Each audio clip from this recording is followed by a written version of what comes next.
మన తెలుగు అమ్మాయి జ్యోతి Asian athletic championship లో 100 మీటర్స్ 400 మీటర్స్ లో విజయకేతనం ఎగరవేసింది.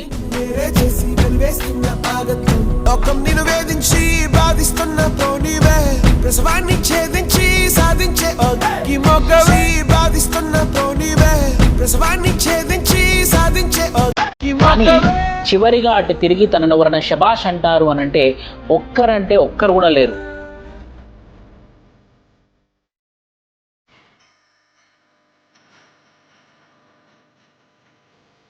నిజంగా ఇది చాలా పెద్ద దెబ్బ మన అథ్లెట్స్కి. అదే ఒక మెస్సీ వచ్చినప్పుడు నియర్లీ ఒక 30 కోట్లు ఖర్చు పెట్టి హైదరాబాద్ కానివ్వండి, ఆంధ్రప్రదేశ్ కానివ్వండి చాలా అడ్వర్టైజ్మెంట్ చేశారు. అదే ఐపీఎల్ మ్యాచ్లో ఒక బెంగళూరు, అదిగో ప్రైవేట్ గేమ్లో బెంగళూరు గెలిస్తే తొక్కిసలాటలో ఎంతోమంది చనిపోయారు. ఒక రియల్ గేమ్ అయినటువంటి అథ్లెటిక్స్ 100 మీటర్స్ రిలే, ఇలాంటి గేమ్స్లో ఎవరైతే పతాకం ఎగురవేస్తారో, అది కూడా మన తెలుగు అమ్మాయి ఏషియన్ అథ్లెటిక్స్ గేమ్ భూమి సౌత్ కొరియాలో జరిగిన దాంట్లో విజయకేతనం ఎగురవేస్తే ఒక్కరు కూడా భుజం తట్టే వాళ్ళు లేరు. నిజంగా ఇది మనందరికీ కూడా సిగ్గుచేటే. ఖచ్చితంగా మనము ఈ అథ్లెటిక్స్ స్పోర్ట్స్ కేటగిరీలో చాలా ప్రమోషన్స్ చేయాల్సిన అవసరం ఎంతైనా ఉంది, అండ్ మోటివేట్ చేయాల్సిన అవసరం ఎంతైనా ఉంది. నిజంగా ఇది బాధపడాల్సిన రోజు.